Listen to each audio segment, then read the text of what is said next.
Hello बच्चों, let's read this question. The question says calculate the mass of a non-volatile solute जिसका molar mass हमें दिया हुआ है 40 ग्राम per mole which should be dissolved in 114 gram of octane to reduce its vapor pressure to 80%. Right? The key concept for this question is lowering of vapor pressure. Lowering of vapor pressure हमारे पास कैसी quantity होती है?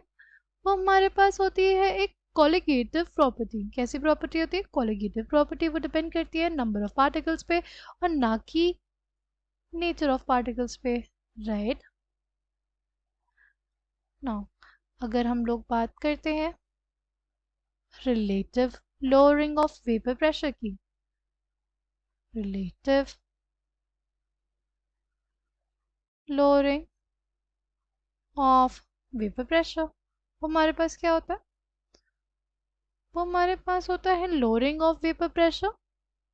Right, किसी भी volatile solvent में अगर हम लोग एक नॉन वॉलेटाइल सॉल्यूट डालेंगे तो हमें देखने को मिलेगी उसके वेपर प्रेशर में lowering.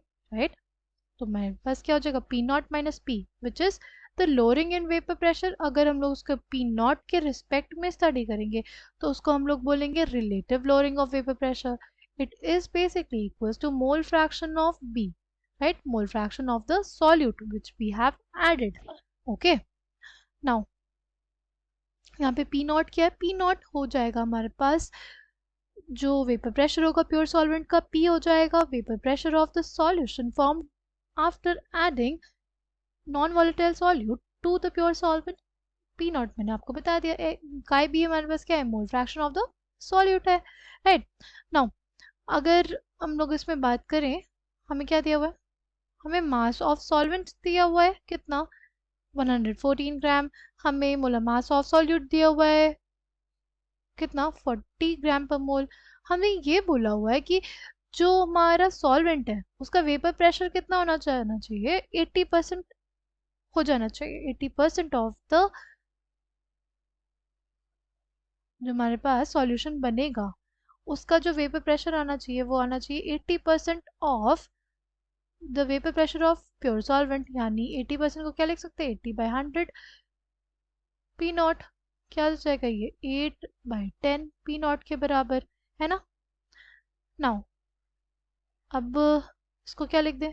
P not minus 8/10 of P not by P not is equals to mole fraction of B. Mole fraction of B क्या हो जाएगा? Number of moles of B by total number of moles, यानी number of moles of A plus number of moles of B. क्या हो जाएगा हमारे पास?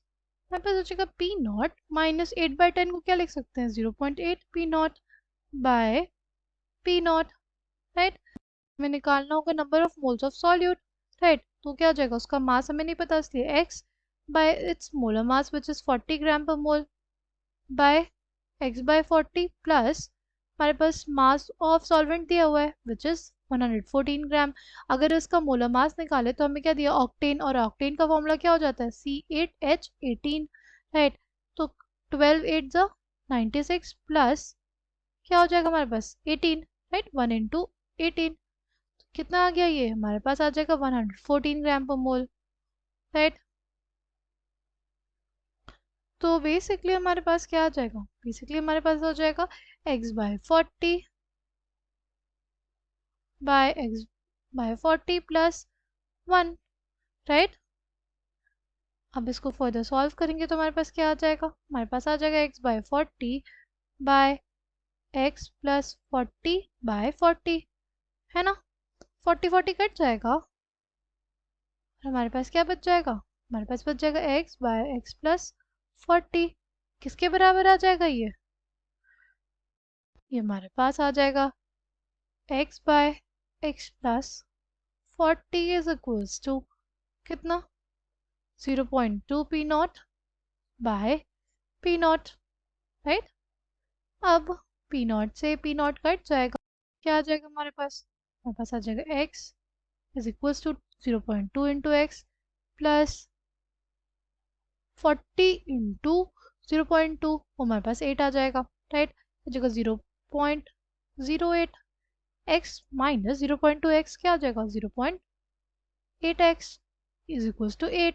x की value क्या आ जाएगी 8 बाई 0.8 यानी इसकी वैल्यू कितनी आ जाएगी बेसिकली हमारे पास आ जाएगी 10 ग्राम। इसकी वैल्यू कितनी आ जाएगी x की वैल्यू हमारे पास आ जाएगी 10 gram which is the mass of the non volatile solute. Mass of non volatile solute is basically equals to 10 gram, right? This is the final answer for this question. I hope you understood it well. Thank you and all the best.